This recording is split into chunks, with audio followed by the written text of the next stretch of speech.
The views expressed are not necessarily those of KSCJ and Powell Broadcasting Company. This program is not intended to replace the advice of doctors or other clinical providers. Consult with your practitioner to ensure the proper course of action for you. Welcome to When Things Aren't Going Well on AM 1360, FM 94.9 KSCJ. This program is dedicated to your mental health wellness and brought to you by Family Services, a United Way partner agency. Here's your host, Art Silva. Good morning, Siouxland, and welcome to When Things Aren't Going Well. This show is all about your mental wellness and how you can navigate that daily highway of life. It's the little things or sometimes larger issues that take us off-road. Our goal is to inform and provide information that will help direct individuals to community resources that can help cope with life's mental health challenges. I'm Art Silva, and our show is brought to you by Boys and Girls Home and Family Services, serving the Siouxland community since 1894. Our guests today are Terry Dooley, Executive Vice President of Development at Boys and Girls Home and Family Services, and Nate Falk, President, Falk Plumbing, and Chair of the Boys and Girls Home Family Services Parent Board. Good morning, Terry and Nate. Good morning. Good morning. Well, great. This is thanks for being here so early in the day, and appreciate it. But let's get a little background on you. Terry, you want to go first? Oh my gosh, can I share a little bit? I mean, I've been at the agency for over 30 years, and I cannot leave because the cause is so great and the work is so wonderful. And one of the most wonderful things is I get to work with great board members. That's who's sitting right to the left of me, and that's Nate Falk. And Nate, you and I go back a long ways. We do. Back. And you've been a fabulous chair. You've been a wonderful board member. So the work is great. The people are great. Well, today we're going to update you on the Ginny Peterson Behavioral Health Campus. And before we do that, you gave a real nice segue to Nate. You guys do go a long way back. But, I got to tell you, I'm impressed with Nate. Nate is we've identified as one of the young leaders coming up in the community, and we have been so fortunate. He's helped us through our trials at Boys and Girls Home, his leadership. So, Nate, I'm glad to have you here today, and, I want you to be Nate. Just be Nate and talk about, how you're doing, but we really appreciate you, buddy, and thanks for being with us. I'll do my best. Okay. I think his preschool years at my preschool were probably the beginning of him becoming such a wonderful man. Well, you took the McDonald's Happy Meal approach, huh? Start him early. Give it all. That's right. Great. Boy, it was a great outcome, I'll tell you. So, Nate, you want to give us a little background on yourself and your involvement with Boys and Girls Home? I've been Boys and Girls Home, I think, 15 years now. Yeah, we can't let you go, Nate. It was a new experience for me when I started, and I've learned a lot over the years, and it has been a trial, but, we're getting to that point where we can see light at the end of the tunnel and give every good things we can to these kids. It's all focused around the children. Everything we do is around the children, and we're going to have a little announcement for you at the end of the show, but I got to tell you, we could not do it without good board members. We've had a tough time at Boys and Girls Home. We've restructured the entire agency. We took on a tremendous building project, which we're going to talk to you today about. But you know what? We could not do this without board members that stuck with us. It's so critical, and the end result is going to be a fantastic facility that we'll be putting our children in, and the community is going to benefit from this. We're going to talk a lot more about the services we offer and why they're important. But right now, you're listening to When Things Aren't Going Well, right here on 1360 AM, 94.9 FM, KSCJ. I'm Art Silva along with Terry Dooley and Nate Falk, and we're talking about the Ginny Peterson Behavioral Health Campus Center. So first of all, let's give you a project update. Flash. Okay, here we go. News flash. Well, it's been kind of dormant over there. We finished the residential treatment section. We're waiting for the school to be built. That's the last part, and we'll be finishing off the commissioning of our geothermal system. Our timetable for all of this is to get in by the end of August. So a lot has to happen there. Luckily, I can say, and I will report to my board today, that we're not going to be impacted too much by the tariffs. We have all of our steel purchased and in the building, so we're pretty good there. Right now, it's the finishing touches, electrician, HVAC work, etc. But the residential portion is done. We just have to complete the kitchen part. Now, the reason we have to complete this is for occupancy. We had the kitchen cafeteria tied to the school. Well, now we need the kitchen quicker so we can get our kids in there. But we're on it. We're going to be moving out of the old St. Joe's Hospital. But, folks, I want you to keep in the back of your mind as we describe this project and go forward the fact that we are impacting 2 neighborhoods in Sioux City in a very positive way. We are reusing buildings. We are working collaboratively with the city on disposal or renovation, I should say, of the Court Street property. When I talked about this demolition, I'm talking about the outbuildings, putting in green space, etc. The city is looking for developers that want to do this, and we'll give them the land. We will donate the land because it's so important to the development of that Midtown area. Okay, that's the other part of this deal. Ginny Peterson Behavioral Health Campus, I'm telling you, we got some great news I'm going to share with you right now. Behavioral Health Campus, what does that mean? We're bringing in big brothers, big sisters. They're going to join our campus, and they'll be in there July 1. So that's great news because, again, it gets back to servicing the children. So that's where we are with the project. Let me ask Nate, because, Nate, you're looking at this from the outside looking in. What do you see on our project here? I'd say it's getting close. I mean, I've got a construction background, so I view things a little bit differently than a lot of people. But you walk in, you'll see the progress that's made on the inside, and that's, to me, what matters. So that's where the kids are going to be at. Just a little kick, get this project finished, and we'll be right there. I'm waiting for. Talked to somebody yesterday how he lived by Indian Hills Shopping Center. I'm waiting for the point a year from now when they say they live by Boys and Girls Home. Amen. I love it. And that's going to. Terry, what are your thoughts on this project? Well, and you look at it takes a village, right? And so when you think about the blessing of having you, Art, at the helm, that's a huge piece. And then this wonderful group of board members. And then let's not forget all of the people that are helping us, all of the donors that are coming forward, and the John Gleason's and the Klinger of the world, oh my goodness, with the highest quality, and our kids are going to benefit from it. Our adults are too, that are coming for outpatient services. So I think that this project kind of covers the entire community, and boy, am I proud to be a part of it. It's going to change lives, that's for sure. Well, the outpatient portion, family services, is thriving. And that you can walk in, give us a call, 293-4900, and you can make an appointment. Everybody should, once a year, do a little checkup on the neck up. And May is Mental Health Month, so this is a great time to do that and get ourselves balanced. It's a stressful world out there. If you think life is just like driving a straight car down the highway at 70 miles an hour, I wish. There's a lot of things that come up, and we have to stay balanced so that we can help others. Our children. I want to talk about our children. Right now, just the stigma of coming out of the hospital building and moving into a campus setting is so, I feel great and proud of for this community because we're doing something for children in need that's not happening a lot across the state of Iowa. So we're at capacity right now. We have a waiting list for girls. So, folks, if you think there's not a need for this type of facility, we need to do a better job of educating you because the community impact, this is what lasts and goes forward. These are children that find children. We just have to find their space and give them the coping skills that they need to move forward. They've all been traumatized. So, and they come back. They hold jobs, pay taxes, they go on to work, as opposed to just falling by the wayside or falling outside of the safety net. So it's a great job. It's the kind of business we can't talk a lot about what we do. Our children are not conduct disorder children. Our children that just need to see someone that they can diagnose what's going on and how we're going to do something about this. And they carry on fruitful lives. Terry, you mentioned it. I'm just so impressed by our therapists. I'm impressed by our counselors, nurses, everything that we do over there with our kids. Nate, your involvement with Boys and Girls Home, 15 years. Well, you're a real veteran because we started this project 10 years ago. And I hate to say it's only been 10 years we've been raising money and stuff, but 15 years. So, see, that's why we had to get someone young. Nate was 19 when he started on the board. So it's been great, folks. I'll tell you, I got to tell you, the board, we have a wonderful board. They've been with us for a while.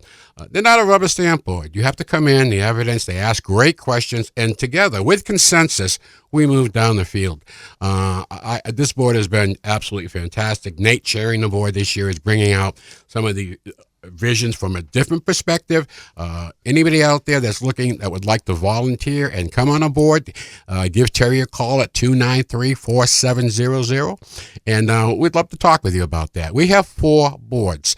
So Nate is the chair of the parent board. So Nate's the grand poopah. And so we're doing a great job, folks. Hey, after our break, we're going to come back and talk about the fundraising. We tried to stress the need of what we're trying to do. We're going to come back and talk to you about how you can help us. So don't change that dial. Get that extra cup of coffee and continue your morning chill. We'll be right back with more When Things Aren't Going Well, right here on 1360 AM, 94.9 FM, KSCJ. Oh, I forgot to take the garbage out again. My teen came home who knows when last night. That guy just cut me off. My boss totally doesn't get what I'm trying to do for his company. When will I enjoy life again?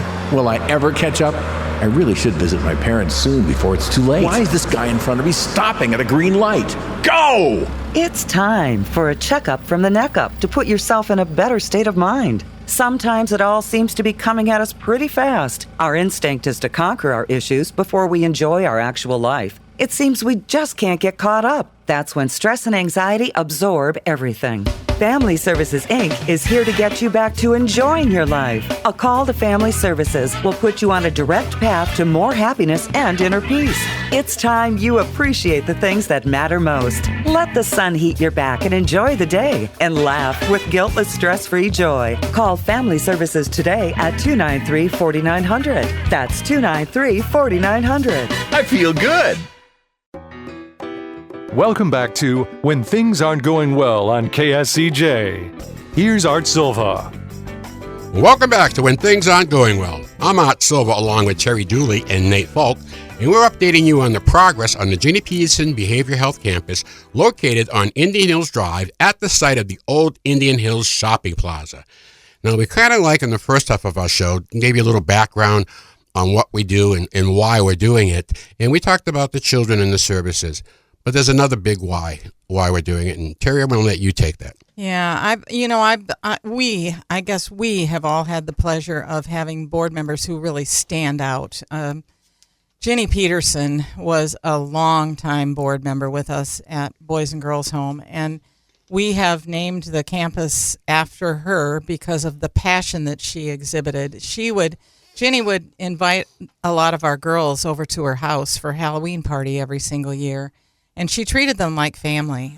She was so committed to the children and understood fully how traumatized our kids were, and all she wanted to do was to help them to find a better path. So for us to be able to have the campus in her name, I think about her every day. I'm sure you do too, Art, because she brought us the strength. She brought us the passion for the kids. And there wasn't anything more that we, could ask for from her. She gave it her all. Yeah, she sure did. And yeah, every time we have her picture prominently in our boardroom, and yeah, she was a wonderful lady. And every now and then, people come along that just create a movement. And Ginny was about kids, all about children. So with that, we all our whys answered here, I hope, why we need your help, what you can do. Terry, talk to us about the capital campaign. The capital campaign is in full swing. We raised $4 million the first go-around with the help of a lot of people in this community, and we're on the second phase of the campaign. And I have to say, 30 years of looking at where we've been at Boys and Girls Home, we finally have a campus that we have designed that we know is in the best interest of the kids. We've never been able to do that before. We've always gone into buildings that had been used by someone else for some purpose. So for us to be able to have this beautiful campus, we're at about $3 million right now. We need to raise another couple million. And so I'm positive that we're going to get this done because we have huge support in this community. And it's going to provide a lot more help for a lot more kids. It gives us 42 beds as opposed to 30 beds for our kids right now. So it's a pretty cool project. Well, Nate, from a board perspective, you lived through, we don't do these things solely on fundraising. You need to get some financial stuff put together. And a lot of folks don't know what we've been doing over the last few years of getting this agency financially viable. And you have really worked hard with us on a bondholder committee, going back every form of leadership role you've participated in. And I think you've seen how, if I could say this, take the liberty of saying this, we've earned this. Definitely, we've earned this. It has been a long road since I've joined the agency on a board, and progress has been slow, and I've found that out. But every step we get over, it just gets better and better. And this last step with the bond going away was a huge step. To me, it was a huge burden, even off myself, and I don't really have any involvement on it besides being on the board and trying to help out. Well, you were tied to it, and we it's like playing for a coach when it gets down to you don't want to let people down. You got your job to get done, but there are people counting on this getting that because they bought in. They bought in that this is the right thing to do. This is where I want to help. This is going to help kids that I don't even know of for decades to come. So, folks, we can use your financial help in any way possible because it is a village to build this. We serve children who are traumatized. Our children don't come here. They've seen things, they've witnessed things, or things have happened to them that it just unspeakable. Yeah, you just can't believe that they do this to children. We have a young boy right now, 7 years old. He's a fun, but majority of our kids are in that adolescent age, and that's a tough age to begin with. We fight a lot of things dealing from self-harm. The boys are suffering from depression. Our girls are very anxious and suffering from anxiety. We have a waiting list for girls. In our new facility, we're going to be able to add on 42% increase in rooms. We've already told the state that we are going to use these additional 15 beds for girls. So that's where the need seems to be right now, and we're going to use these beds for these girls that come in. So, folks, just had Easter and feeling all good about things and reborn.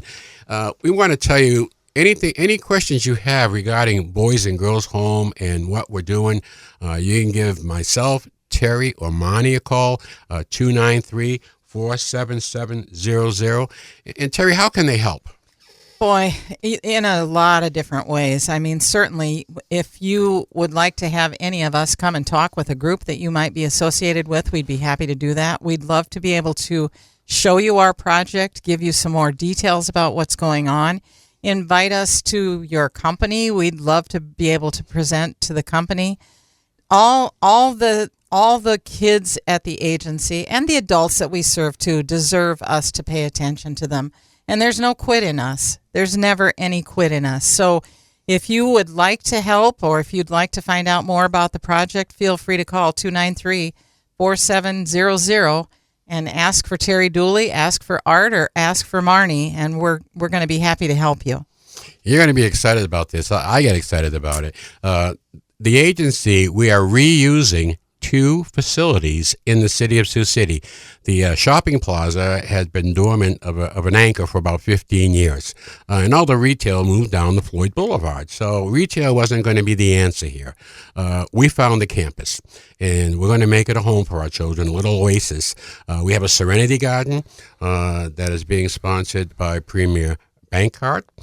We are putting in an agri-hood to the west end of our facility. We're going to be putting in plots where we will get with our neighbors and offer plots to them that they can grow vegetables in. We'll have it watered, we'll have it fenced off, and we'll give them a little fob that they can come and go at their leisure. We want to live together. Our kids will be doing some planning because it's very therapeutic for them. And so we're looking for good things to come. We're looking for 2 parts of our city becoming very vibrant again. And this is the way to do it. Folks, if this were an IPO, I tell you to buy it now because this is one of the best investments I've seen in a while. It was done right.